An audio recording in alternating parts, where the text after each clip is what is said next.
Negeri Cerjo. Are you ready?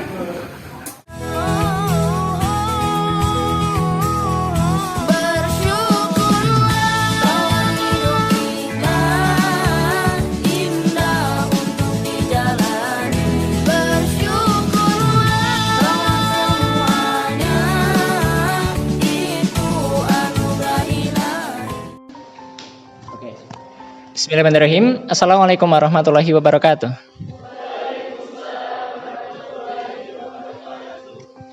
Ya innal hamdalillah nahmaduhu wa nasta'inu wa nastaghfiru wa na'udzu billahi min syururi anfusina wa min sayyiati a'malina may yahdihillahu fala mudhillalah wa may yudhlilhu fala hadiyalah.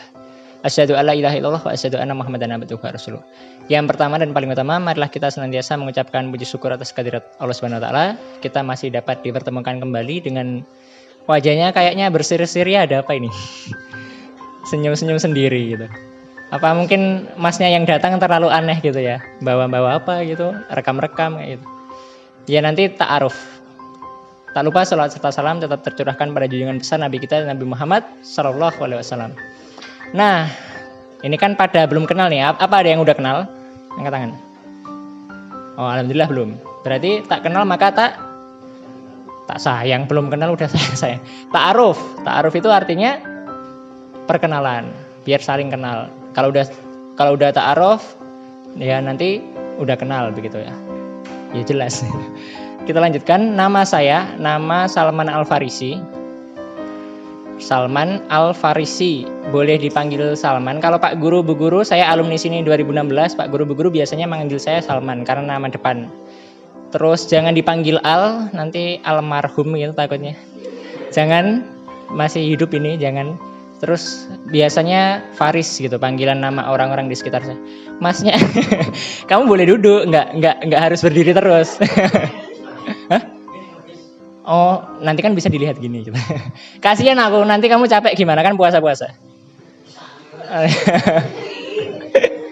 Lah dari tadi berdiri aku ya gimana gitu mikirnya, kasihan nanti. Malah saya zolim nanti malah kena dosa saya. Lah iya.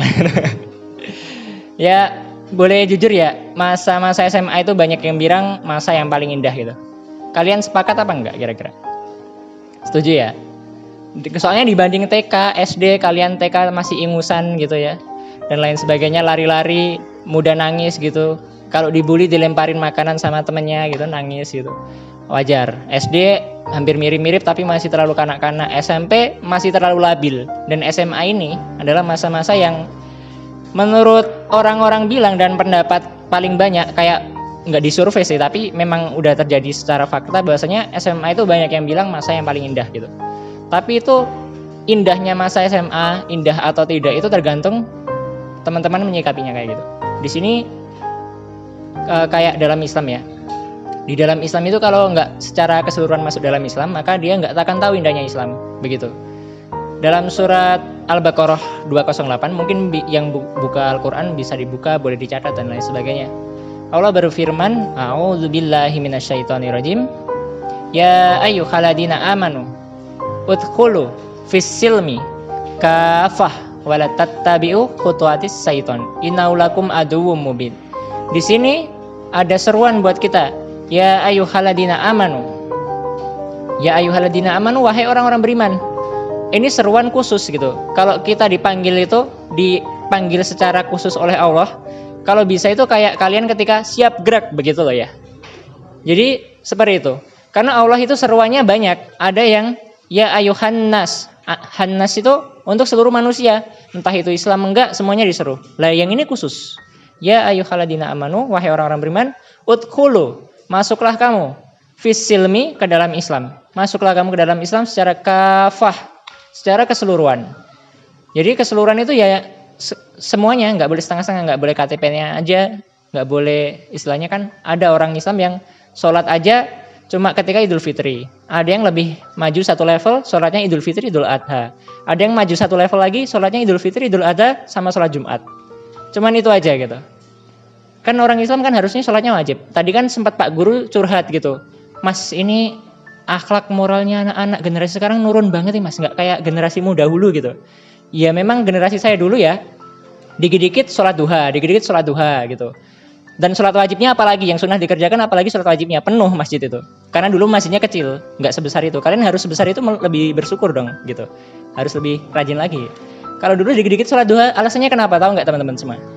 Karena kita ini pelajaran nggak paham, begitu. Jadi di sini pernah nggak ngalamin pelajaran apalah yang sulit, fisika atau kimia gitu, nggak paham, pernah nggak? Dalam hati kan ada perasaan sedih kan, iya kan? Benar nggak? Ada pengen mudeng sih gitu, tapi kok nggak mudeng-mudeng gitu. Sama, saya juga sering banget kayak gitu. Makanya kita itu larinya kemana? Larinya ke Allah gitu, karena Allah lah yang memberi pertolongan begitu. Sholat duha lah dan lain sebagainya. Kita itu pernah sekelas, nggak hanya sekelas sih. Itu karena saking nggak mudengnya, suatu pelajaran itu ujian nasional yang masih tryoutnya itu dapat nilai 2. Bayangkan coba. Loh, pas bayangkan coba, apa itu? Nggak tahu ya. Mungkin ada pengumuman. Nah begitu. Jadi ternyata alasan sholat duha kita itu simpel. Kita cuma butuh ketenangan hati. Kita cuma butuh minta tolong pada Allah. Pahamkanlah begitu. Kita berdoa. Begitu. Jadi teman-teman di sini mungkin yang pengen berpikir gitu. Kembali ke ayat tadi bahwasanya ya ayyuhalladzina amanu udkhulu fis silmi kafah. Masuklah kamu ke dalam Islam secara kafah, secara keseluruhan. Biar tahu indahnya Islam. Dan di kelanjutan ayat tersebut wala tattabi'u. Jangan kamu ikuti. Wala tattabi'u khutuwa. Langkah-langkah. Wala tattabi'u khutuwatis syaiton. Langkah-langkah syaitan innahu lakum aduwwum mubin. Sungguhnya setan itu ialah musuh yang nyata bagimu. Nah, jadi kalau teman-teman berantem sama temannya sendiri itu salah musuh.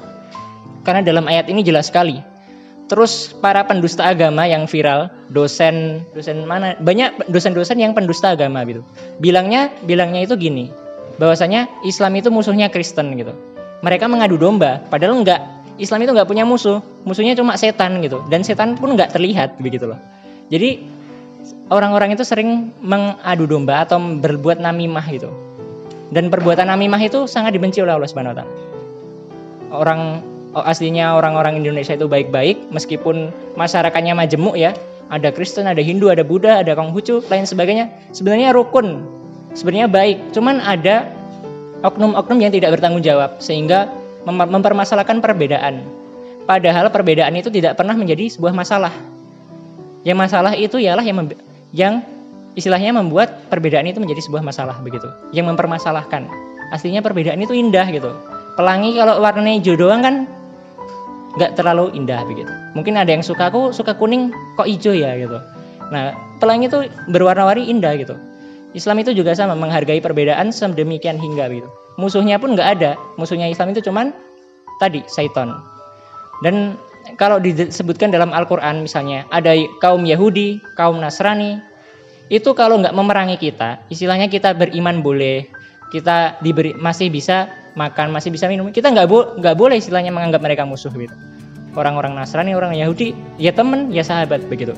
Kalau mereka nggak memerangi kita, nggak merusak iman kita, nggak maksa-maksa kita harus jadi Nasrani, nggak maksa-maksa kita harus jadi Yahudi, kita wajib hormat begitu. Respect kalau bahasa Inggrisnya.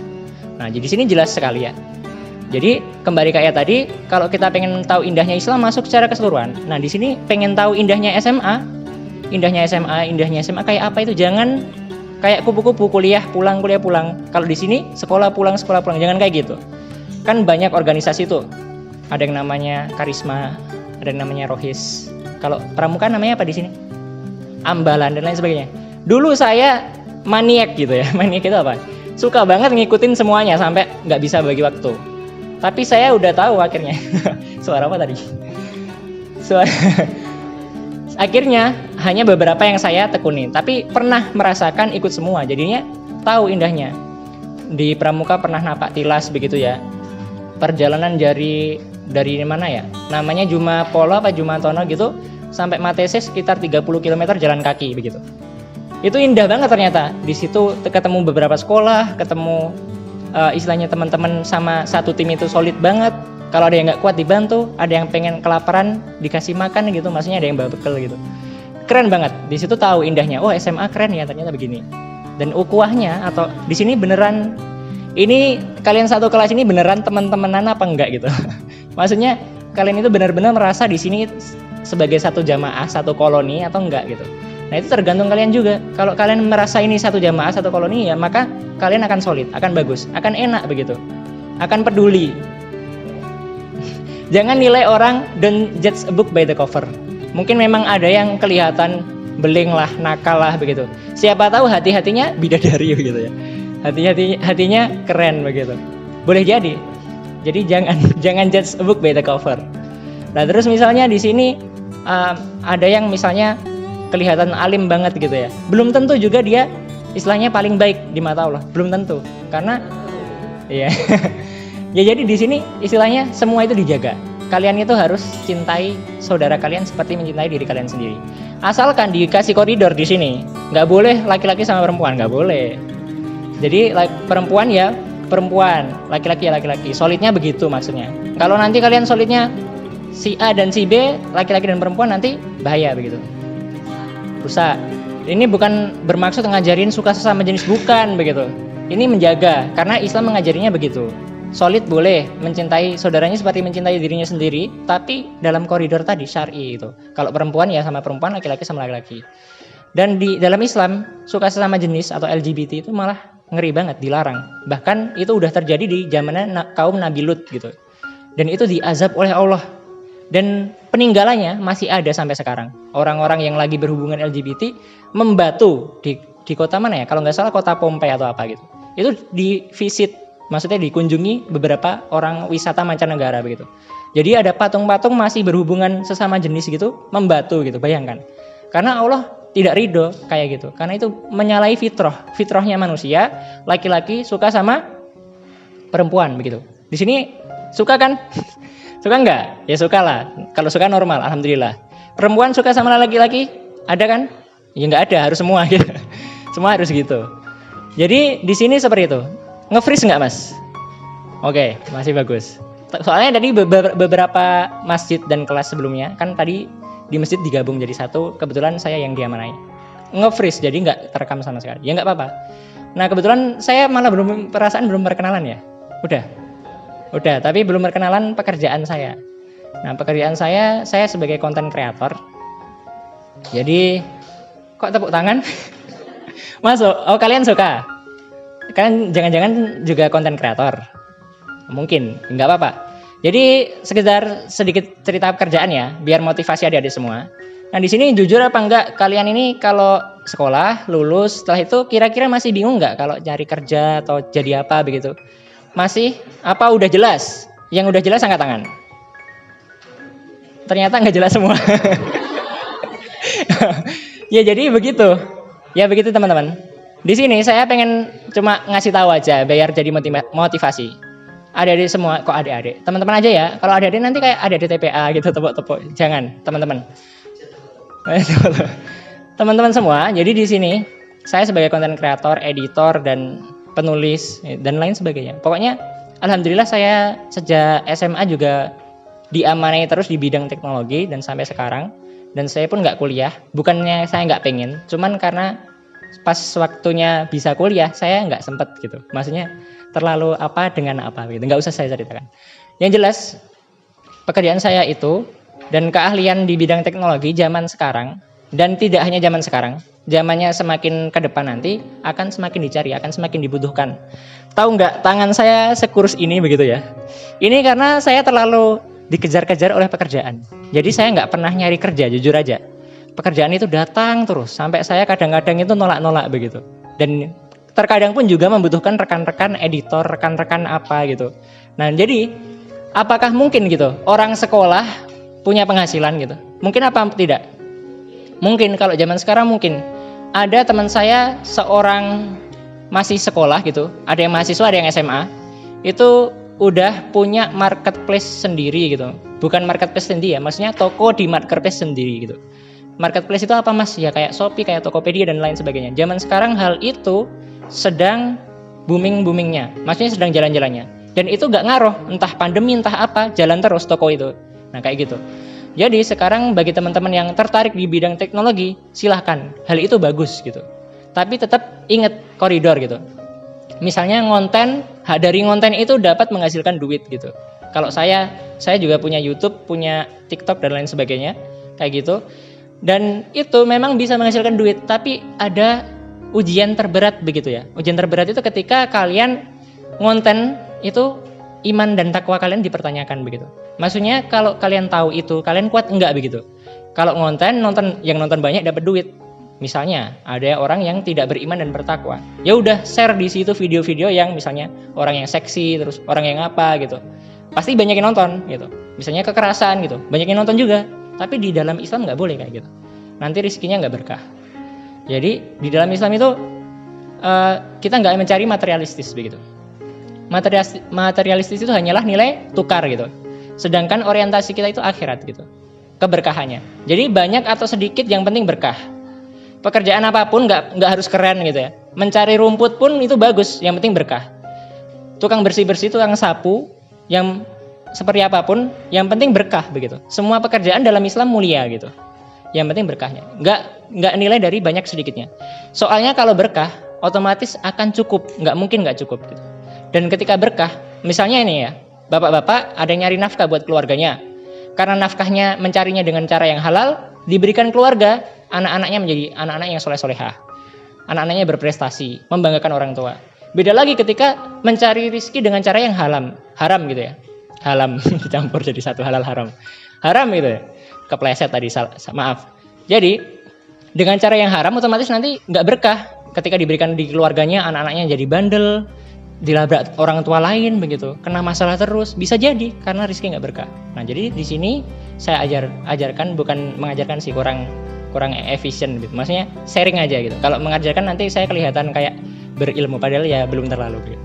Nah jadi seperti itu, cuma sharing aja. Jadi dalam Islam cuma yang dicari itu tidak hanya materialistisnya, karena itu hanyalah nilai tukar. Sedangkan yang kita cari itu nilai hidup. Nilai hidup itu apa? Ketika hubungan kita dengan Sang Pencipta sama hubungan kita dengan sesama manusia itu baik, maka itulah nilai hidup. Kita akan merasa hidup, kita akan semangat hidup, dan kita akan terus hidup meskipun kita udah nggak hidup gitu. Gimana? Memahaminya mudah apa enggak? Ya. Jadi seperti itu. Cuma materialistis itu hanya nilai tukar, duit itu hanya nilai tukar kayak gitu. Tapi hubungan kita kepada Allah dan sesama manusia itu adalah nilai hidup. Dengan tetangga baik, dengan teman-teman baik, dengan keluarga kerabat baik, maka kita akan semangat hidup. Kalau punya banyak harta, punya jabatan tinggi, punya kekuasaan, tapi sama tetangga nggak baik gitu, bayangkan coba. Sama teman nggak baik, sama kerabat nggak baik, apalagi sama Sang Pencipta nggak baik, maka dia tidak akan menemui arti hidup gitu. Dia akan pusing nyari harta terus, pengen kaya terus, kok nggak puas gitu. Makanya orang korupsi udah banyak, gajinya udah banyak, masih korupsi dan korupsi terus. Itulah tidak ada nilai hidup.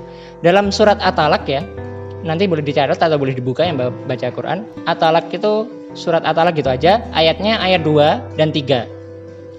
Ayat 2-nya itu di akhirnya saja, karena ini panjang banget. Surat At-Talaq itu banyak panjangnya karena soal talak gitu ya.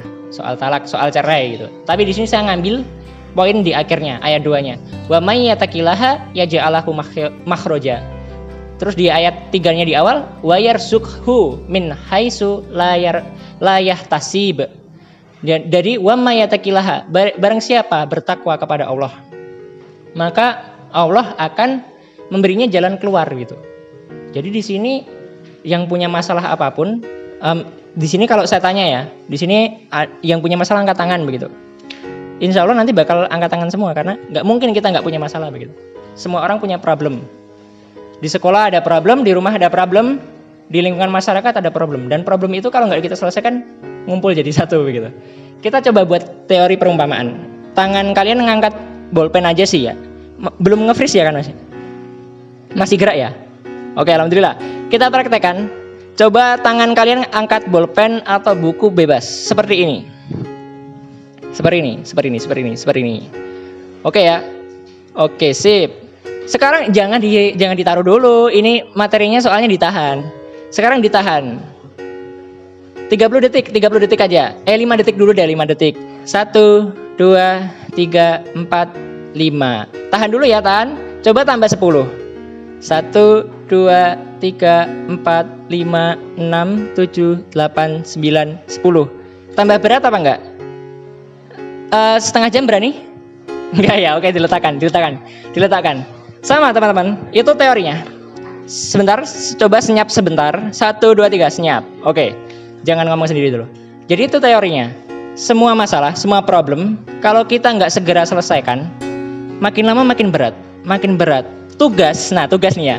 Kalian ada tugas, nggak segera dikerjakan, lama numpuk, tambah berat. Ini logis ya. Jadi saya suka main logika nih, tapi saya bukan orang filsafat ya, cuma suka main logika aja.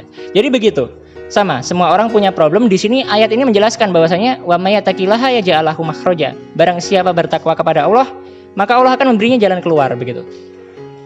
Ya jadi jalan keluar itu buat kita semua loh. Apakah kita nggak percaya gitu? Jadi solusinya apa? Jalan keluar itu takwa.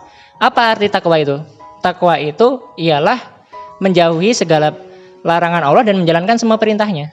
Itulah takwa. Takwa itu kehati-hatian. Ibarat kita ada jalan berduri. Tahu jalan berduri ya? Kira-kira apa yang kamu lakukan begitu? Nah, dalam riwayat itu jawabannya ya menghindari durinya, melompat dan lain sebagainya, atau menyingkirkan durinya. Sama, takwa itu juga demikian. Di dalam kita hidup pasti menemui jalan-jalan yang nggak benar. Misalnya kita bisa punya barang dengan cara beli, tapi ada juga cara nyolong. Nah begitu loh. Kita setiap saat dipertemukan dengan dua kubu yang selalu bertarung dalam hati kita. Kubu kebaikan dan kubu kejahatan. Kejahatan itu otomatis dari siapa sih? Dari setan, musuh yang nyata tadi. Innahu lakum aduwwum mubin tadi. Musuh yang nyata begitu. Sedangkan unsur kebaikan itu dari mana? Dari ruh. Ruh itu datangnya dari Allah, bersifat suci. Adanya di mana? Di hati kita masing-masing. Dan di hati itu tercampur unsur yang berasal dari ikhtiar manusia yang bersifat fujur begitu. Jadi setiap detik, setiap menitnya kita itu perang dalam hati kita antara kebaikan dan keburukan. Ada jalan yang nggak benar, ada dua jalan di dalam ayat Al-Quran itu. Ada jalan yang takwa dan jalan yang fasik gitu, ada jalan yang rusak dan lain sebagainya. Jalan kekafiran, ada jalan yang iman begitu. Semuanya demikian. Nah jadi dalam hidup itu seperti itu.